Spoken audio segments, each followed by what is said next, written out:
It's still, there we go. Hello, my name is Ken Masson. I am the president of the Rotary Club of World Disability Advocacy. We're a fairly new club, been around for 2.5 years, and our goal is to work on human rights for people with disabilities on a global level. And we'll talk a little bit more about that as we go on. But I want to introduce you to my panelist here today, Dr. McCray. And still early in the morning out there, Dr. McCray. And Yes, it's 9 o'clock here, but it's a beautiful day.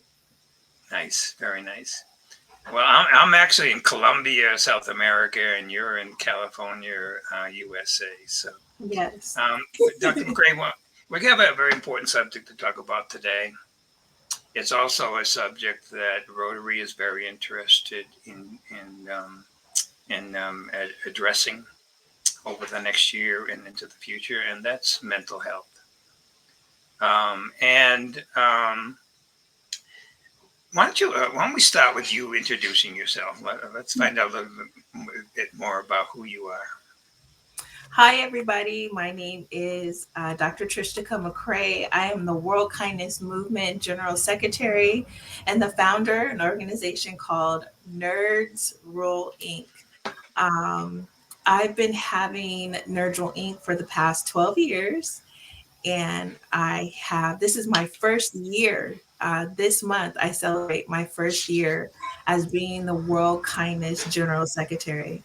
I'm really excited to explore opportunities to teach, give resources about mental health. I've been a mental health advocate since 2017.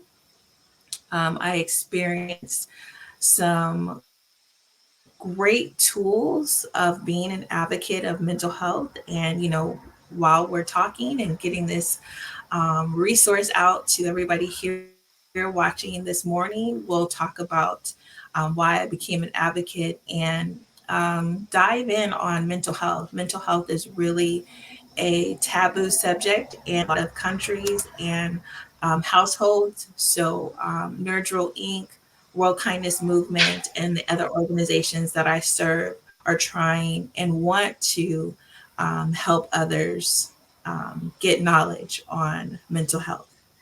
So, thanks Okay, for great. having me, Mr. Ken.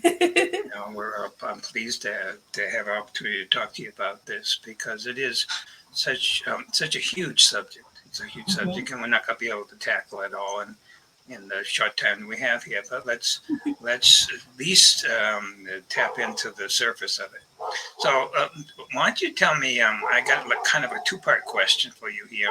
So, let's start with part one. And I think I got dogs barking in the background, so I'm sorry about that. That comes across. Uh, No there problem. are there are more dogs here in Colombia than there are people, but God bless God bless the people of Colombia for that. So, what inspired you to become an advocate for mental health? Back in 2017, I was at a San Diego event and I noticed a gentleman. He was sitting next to me and he asked me, why are you here? And I said, well, I wanted to learn more about mental health. It's very taboo. Um, in our culture or in our community. And I just wanted to learn more. So after a few months, I started going to the San Diego Council meetings and became a part of the San Diego Council meetings for mental health. And during that time, I just was getting trainings, I was taking the classes. And unfortunately, I had someone that was working on the Suicide Prevention Board actually take his life. And that really opened my eyes to you can be working with someone and not know the signs. So I wanted to really dive in so I could learn what are the signs, what can I do to help someone in their darkest moments, or what are the resources that I can bring to my community? Can I create them? Could I help advance them? It was just really something that I wanted to learn more, especially, growing up. And, you know, that wasn't a word to use in the household as being depressed, that you don't say depressed or not feeling a certain way. So I wanted to dive in deep and learn more about mental health.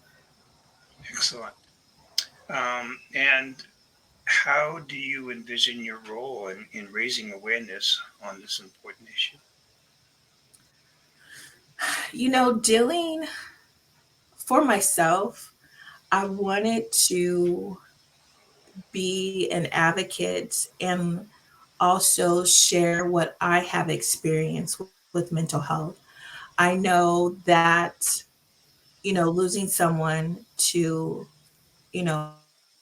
taking their life was um, a very big, a very, how can I say it? A very empty space. Like I didn't know what to do after. And I think that was a lot of um, determination for me to continue to learn about being a mental health advocate. What is the after for a person who's still here who loses someone to mental health? So I wanted to also learn, be an advocate, and also learn how to understand mental health. Unfortunately, I deal with anxiety, and anxiety is um, it can take over your whole entire day. You can have an episode and you are just out for the day. So I Right. wanted to learn, what are the signs when I have those episodes, or what can I do when I have an anxiety attack? Okay. Very good. And we want to say hello to Monique, who's a club member who just checked in on the chat. So hello, Monique. Hi, So good in morning. your yeah, she's from Uganda. Uh, she was on an earlier show a couple of months ago talking about Hmm. working with the people in the rural areas of Hmm. Uganda. Um, so, in your experience, what are some of the common misconceptions about mental health? That you'll get over it. Some people say, "Oh, you'll get over it. Just pray about it. It'll be over in a couple of weeks," or it's not overnight. A lot of people, there's some famous celebrities and people all over the world who deal with mental health, and it's an everyday journey to continue to grow. Some people, I congratulate them who say they never have any trouble finding resources, but the resources are very slim in some areas. I think that's why a lot of people partner up together so they can find resources that are affordable. It's hard finding the right therapist. I know it took me a while to find a right therapist to connect with me, to understand me. I know some of the students that we have for Nerdril Inc. that have been a part of our Mental Health America partnership. They This summer they had an opportunity to be a part of our internship, and I remember one of the students telling me that it was very difficult for her to do her internship because she had to learn how to deal with her own mental health. And that's something, as a mental health advocate, we really want individuals to not be afraid to face their own mental health or their own fears of healing. And that's a part of what we're talking about today, the journey of healing. It's a journey to get to where you want to be. Well, and talking about therapists, that could be a whole nother show because getting the right therapist is a part of the whole process of healing. Yes. Yes. And it's all about the energy. You can walk into a room and feel someone's energy? Is it right? Is it something that I want to be a part of? And that's something that we do with Nerdrel Inc.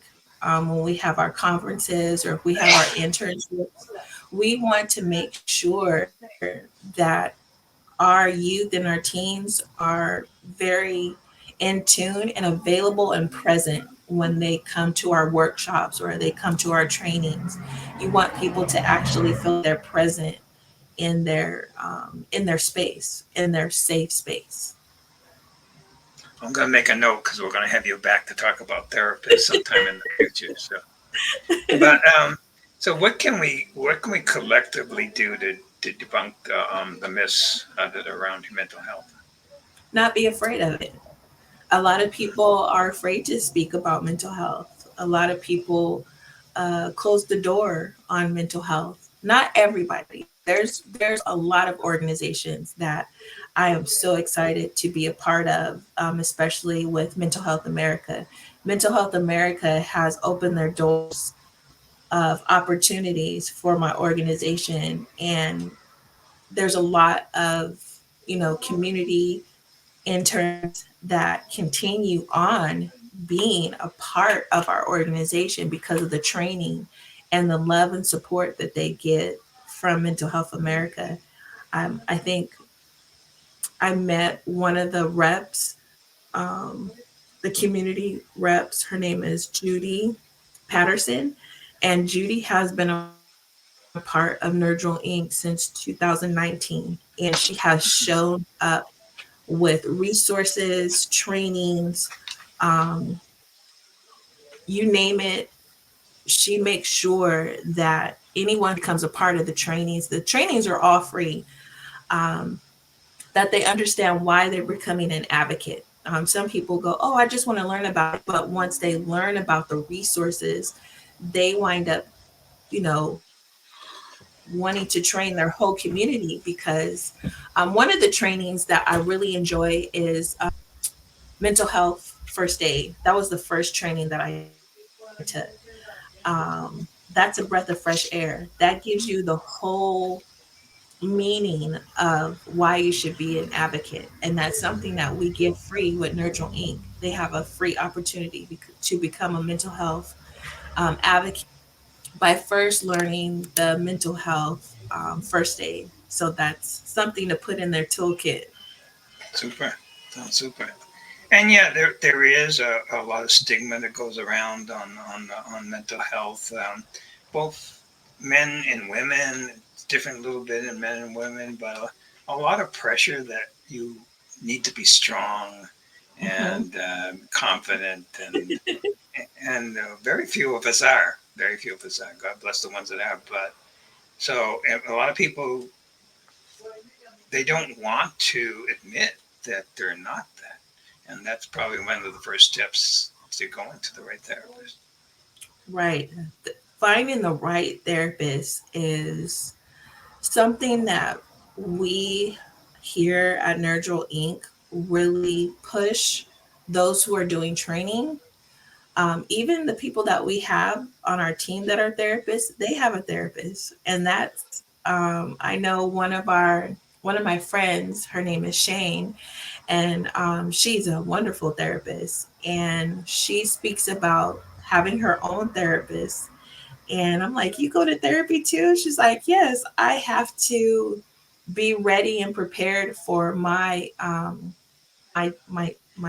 group of people that I help in my community. And I think that's so beautiful to not only keep your mind in a free space, but also be prepared for the people you're helping. And you can't pour from an empty cup. That's something that we definitely talk about here at Nerdrel Inc. and World Kindness Movement is being kinder to ourselves. That's something that a lot of people in therapy or in the classes that we teach, you have to be kinder to yourself, especially during the holiday seasons as well. It's showing people how to be kinder to themselves. Very nice. And that kind of leads us into the next question, which is So, what advice would you give to individuals who may be struggling with their mental health, but they're hesitant to seek help and share their experiences openly?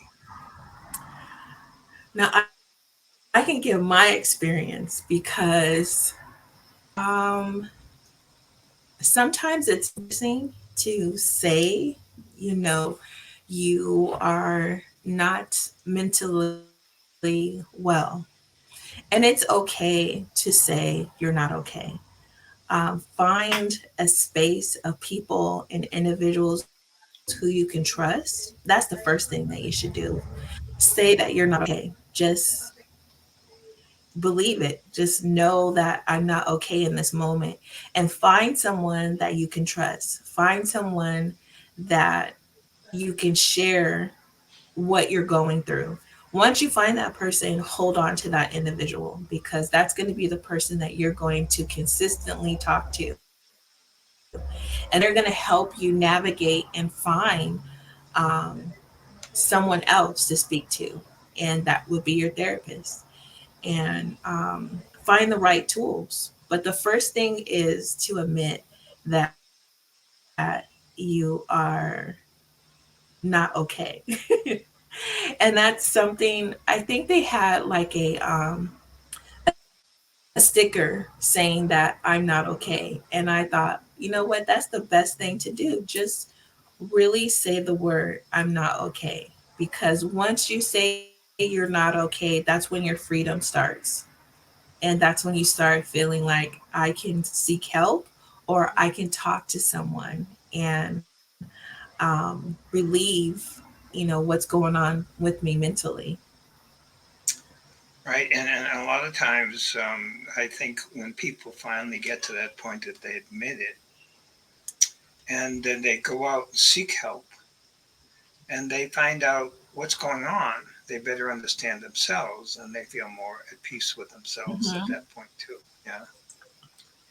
Oh, yes. So, Having some mind can is the best thing to have. yeah, I would think so. I once read that the best thing you've got on your hand, five people that you can really trust and seek out Hmm. at times when there is need for help. And the other good thing is that then they know you're there for them too when they may need some help. Right. So, can you share a personal or professional success story related to mental health where a positive change was achieved through advocacy or support? Wow, I have a lot. I think the best one is when I putting my mental health curriculum together in 2017 with a group of individuals and having them review it.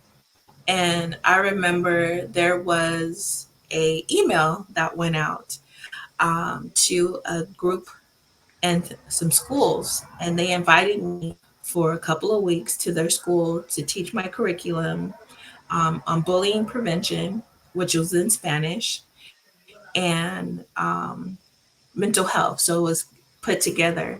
And during those few weeks, there was another email that went out, and it was for the White House. So the White House was sending out an email and asking individuals to vote for someone who's doing something in the community and making a positive effect. Um, and I didn't know people were really noticing my Nerdral Inc. bullying and mental health program. I wasn't even paying attention. I was just really just getting involved in the community and volunteering my time and taking classes. And one day I got an email from the White House saying, "Hey, we noticed your programs is really making an effect in San Diego, California. You have been nominated for a World Changers Award." And I remember going to the White House, receiving the award, and being in Washington, D.C. For the first time. It was amazing. Um, and then coming back to San Diego that following week, I got a proclamation from San Diego, California for my mental health program. And that made me me realize I'm glad I didn't give up. I'm glad I kept going. I'm glad that I was willing to put in the work. Mental health awareness is it's a lot of work. Not only it's a lot of work, but you're working on yourself.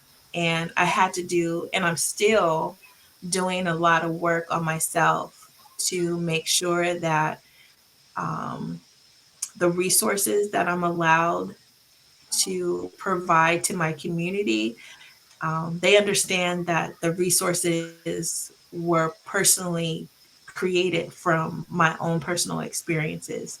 So 2017, 2018 really made me understand my purpose and creating change for mental health, especially learning about my own mental health strengths and my weakness. And showing my weakness in my community really allowed me to reach more people in my community. Nice. And we're talking here on a global level here, and I know you work on a global level, and certainly mental health issues or challenges are different in different countries. I mean, things where you are in the United States Mhm. are not the same as it is, say, for example, in the continent of Africa or in Asia or Europe. And so we're talking in general terms here, but we got another show to talk about all the different approaches. Because I know you're particularly interested in the African countries, Mhm. because situations are much different there. So we probably need to explore that at some point because the cultural differences are much different. Where and that also then comes back to the question of the stigma around mental health. So, Mhm. um, because I mean, you and I talk about today about coming out, admitting it, which is good, and that's probably globally the right thing to do. But some places that's going to now put a lot of pressure on you. I think I really enjoy being a part of the World Kindness Movement because it gives me an opportunity to expand criteria that we have in Nurgle Inc. Last year and this year, I've had the opportunity to train multiple organizations that are international with mental health awareness.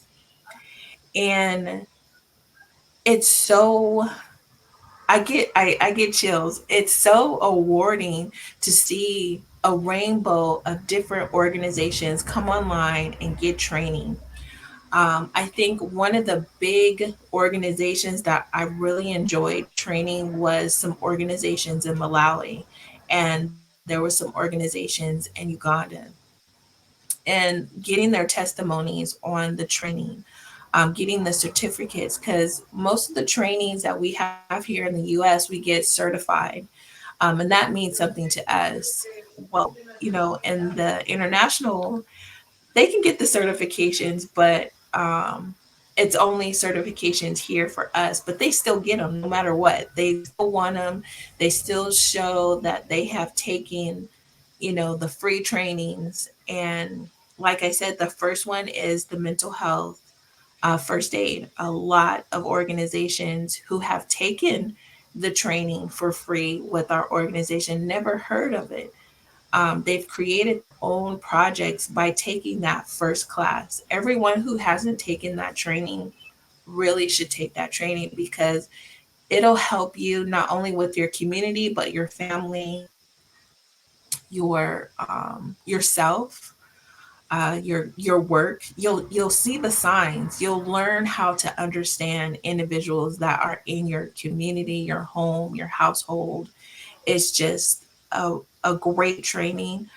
It's some of the trainings that we give are like 7 days, and you have to remember we're all on different time zones. So some people are getting on probably at 9 o'clock at night. And they're just like, I need this training because I want to make a difference in my community.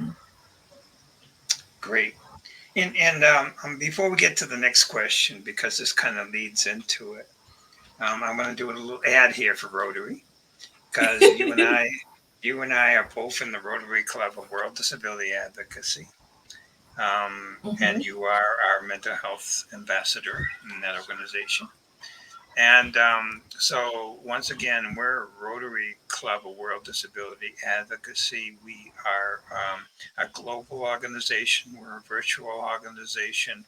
Our goal is to work on improving the human rights for people with disabilities around the world. And for people that may be interested in getting involved in what we're doing, you can write to us at RotaryWDA, which stands for World Disability Advocacy. So RotaryWDA@gmail.com, and we welcome you to get involved in this project. And what it also brings to mind now is because Rotary has taken on this year as their project, which is mental health. And their particular, the president of Rotary, President Gordon, has a personal interest in it because he had a relative who was affected by bipolar, and ended up sadly dying by suicide. And so we've taken on this year as a project to bring awareness around the world on this subject. So God bless Rotary for doing that. I'm glad to be a part of it. And I'm glad, Dr. McCray, that you also are a part of it. So that kind of opens up to a question I'm thinking about, and that's how can communities and organizations work together to create support environments that will oh my God, help me with that word. Prioritize. Prioritize Right. um, mental health and well-being for everyone. If I kind of I think complicate the question, but go ahead. I think everyone has to realize it's not about them. I know, I think it was a week ago, me and a couple of partners, we were speaking about coming together and coming together as one. And I felt so excited because we're working with Mental Health America. Mental Health America is everywhere. And to be a part and be an umbrella under Mental Health America is very big because a lot of people reach out for their resources. And to have them train organizations first and then give us the resources and tell us, okay, now it's time for you to go, feels really good because it feels like a family. And we don't call it a family, we call it a familia. And it feels so good because you can call someone who's a part of Mental Health America and say, I'm having problems with this age group. What do I do? And you can go and get trained, or they can tell you, let me look at your curriculum. Let me give you some feedback on what's not working or what could work. Instead of reinventing the wheel, why do that when the resources are already there? Why can't we just work together to accomplish something? We're all want to accomplish something, and that is to give resources, have people understand what is mental health, and also empower those who have silent themselves. And that's something that we have been working on with Nurgle Inc., working on workbooks. I'm working on a book. I have another partner who's helping me with my book and how, for me, it's for women, how women we silence ourselves when we are having intense moments. It's you got to put on that all the time. And you have to be fearless. You have to be strong, especially in different type of environments. You have to have that super cape on. But sometimes you can't have that super cape on and be strong all the time, because sometimes you're going to run out of gas. And that's why I love working with my community partners, because we are focusing on one goal together. And I think that's why I enjoy being a part of the Rotary, because now Rotary is focusing on one goal. And when you focus on one goal, you can accomplish it. You can have so many organizations doing something, but if someone's not on in alignment of what you're doing, you're not going to accomplish anything. And That's excellent. That's excellent. I don't know if we touched upon this enough, but can you explain a little bit about what Nerds Inc. does? What is the organization's mission, its purpose? so Nerdrel Inc., like I said, in October, we celebrated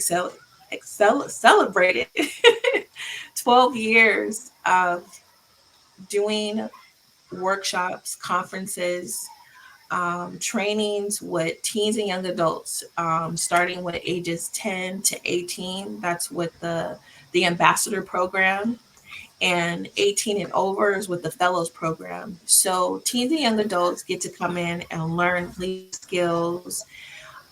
They can learn college prep. They can learn how to be entrepreneurs. But the one thing that we've been focusing on with every individual who's been coming into Nerdrel Inc. this past couple of years is their mental health. Um, Being a leader, that's something, being a leader in a leadership role is very hard.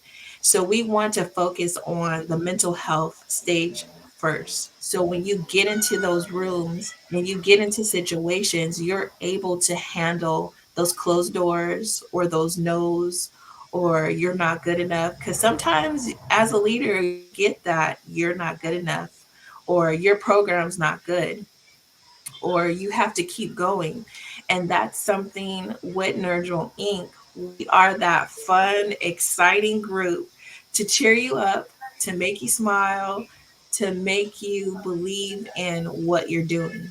Um, and, we have other programs and we have other organizations that are part of Nerdrel Inc. We also have an organization that will be launching next month, two organizations that will be launching next month for women's health. And we have another organization that will be helping and also partnering up with the Rotary to help teens and young adults who are disabled, to help them have a better future. There's a lot of teens and young adults that want to do so much, but they're disabled. And we want to make sure that they get the opportunities that everybody else has. So that's what we've been working on. And there's another subject. We're going to have you back like 6 times, I think. Or, or I'm just going to give you your own show because you've got so much. You've got so much you can talk about. It's unbelievable. And another thing that getting back to Rotary again is Rotary has a group called I'm not sure the exact name, but it's the Rotary Action Group regarding mental health. It's got a better title than that. And I know that they're global also. And I know if there are any Rotarians who might be listening, I know they want to set up chapters around the world because, as we mentioned before, different parts of the world are different when the subject of mental health. So it would be important to have chapters in all different countries. So Mhm. tell me then, how do you how you put in the right order? um, uh, I'm not going to touch that word again. How do you put in the right order? How you put it in the order of importance, self care in your own life? Ooh, it took me a while to learn self care. It took me a couple of years, um, because I didn't know what self care looked like. And that's something that we teach in Nerdrel Inc. and the other organizations about self care. care? What does it feel like? What are you supposed to feel like when you self care? And I know my first self care experience was hot yoga. Wow. And I went with one of my therapists who's a part of Nurgle Inc. and one of our board members. And she's like, when you come, don't wear any makeup or anything, just be plain. And I'm like, no, I want to be cute. I never knew what hot yoga was. And I remember Okay. showing up and I had everything hair done. And she's like, no, that's not what you're supposed to look like. And I Uh, remember being in that room and feeling that the heat and the atmosphere, like it totally calms your whole body. And I remember when the lights came on, like my makeup and my hair was like drenched. And she's like, I told you. And she's like, but what was your experience? And I was like, I felt so free. Like the music of music is healing. That's one thing that we definitely use in our programs, in the music program. And I love like opera. I love violins. I love horns. And that's when you're in the room, you hear these chimes. And I remember going and just feeling so free. So you have to find a self care that makes you feel good about yourself. Don't do a self care that everybody else says. Some people will go, oh, go get a massage. Well, I can't get a massage because I'm ticklish. I'll laugh the whole time. So I'm not really enjoying myself. I'm laughing, and okay. the people are like, oh my gosh, I can't do this because she can't stop laughing. So that's the self care for me. Uh, So you have to pick something that fits you. Some people can go to concerts and enjoy music. Some people like to go shopping. yeah. And some people like to go to amusement parks. I know I knew someone Right. who loved going on these scary rides, and they're like, would you like to go? Right. No, because I'm going to scream the whole time. So you have to find something that's going to make you laugh. I love music. I love theater. Um, I love the beach. I love the water. And and some people don't have those type of things around them. So that's something that we here at Nurgle Inc. and the other organizations that we're launching is to show other individuals about self-care. What is the after? I know there's a partner that we have that we're going to be doing some programs about the brainwave about your brain. He's going to be a great person to have on the show too, because he just talks about therapy. After you talk to your therapist, what do you have after? You can't call your therapist, or you know what do you do after? You have that great person you have that one-on-one with, and that's something that we're creating with Nurgle Inc. And our new partners is giving people what to do after they leave their therapist. And that has been the most fun thing to create. You can go dancing. I know this Friday we're going to salsa, and this is going to be my first time going. Ah, And very I'm cool. really excited to Very cool. go. One of our therapists, a part of Nurgle Inc., was like, I want to take you and show you some things that we can create. We also have surf therapy, which is absolutely amazing. If you don't know how to surf, you can definitely get into the water and feel the waves. I know here, um, surf therapy is so amazing. Just getting Hmm. into the water.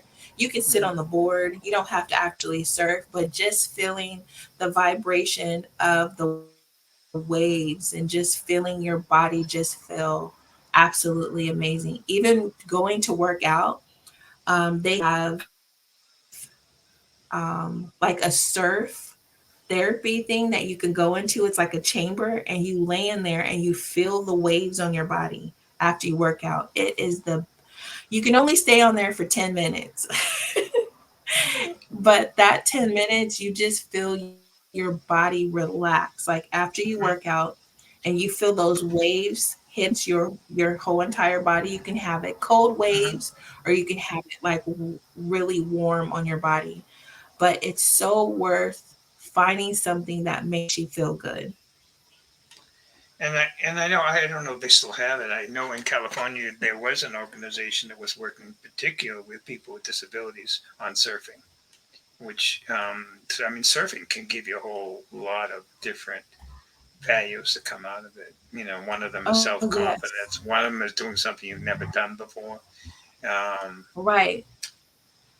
and I know if what I like to do is do things that are outside of my comfort zone, because when you do that, then you're expanding yourself as a person. So Mhm. that's my particular thing. If I can find something, I've never surfed before, so maybe I'll come out to California and do some surfing with you. Yeah. I don't think it'll be a pretty sight. Um, so let's talk a little bit about particularly your support groups and your family and your friends, and in what ways can individuals that are in your support group, how can they recognize and support a person who may be struggling silently with their mental health challenges? I know for me, um, the mental health first aid, I know I've been saying that half of the interview, but that really helps you identify what's going around you. It helps you read the room better. I never heard that term before until after I took the training. Read the room. When you go into a room, you can feel something. You can feel people's energy. You can feel if they're having a bad day. If you are paying attention, if you are in tune to what's around you. And I think that's very important, this day and time, to be aware of your surroundings. And for me, I remember I used to teach third and fourth grade, and I remember I used to teach my fourth grade students to fill the room, and their parents would be like, "How did you do that with my children?" And I was like, I always taught them to pay attention to every in the classroom. Make sure you understand the other person's heartbeat. And I remember one of my students ran up to me and he was like, Miss T, the room feels kind of different today. And I wasn't in tune. I was just trying to get everybody in the classroom. It was raining, everyone was having a bad day. And I was like, let me just, I wasn't paying attention. And I was like, yeah, it does feel kind of weird today. And this particular day, everyone got to take out their laptops and watch whatever they wanted. And I remember it was just too quiet in the room. And one of the little girls came up to me and she said, Miss T, she said the young girl's name, and she said she's under the mat in our classroom. And I remember going under the mat and I asked her, "What are you doing?" And she's like, "I don't want to be here anymore." And I had to tell her parents what that meant, because I was actually teaching them self care. And her parents told me, "We she's only in fourth grade. Where did she learn how, she didn't want to live anymore. She didn't want to be here anymore." Um, and she was saying, she was watching YouTube videos, and YouTube Huh. was giving her some ideas on how to um, be happy, and she didn't know how to be happy. And I was like, Uh-huh. wow, fourth grade, you are trying to learn how to be happy. And Right. I remember asking the principal of the school if I could do something in the class. And he's like, sure, what do you want to do? And I was like, I actually created this program. It's for ambassadors. And I remember the school signing up with the ambassador programs. And I think half of my students became ambassadors of Nurgle Inc. And they launched their own programs. Their self-confidence went up. Their reading skills went up. I think 5 of my students were on the spelling bee. Mm, 5 of those students got three of them got first, second, and third. It's mm, just something you have to identify for yourself. You have to read the room. You have to understand if something doesn't feel right, that's not just your heart, that's your mind and your spirit telling you, someone's heartbeat is off today.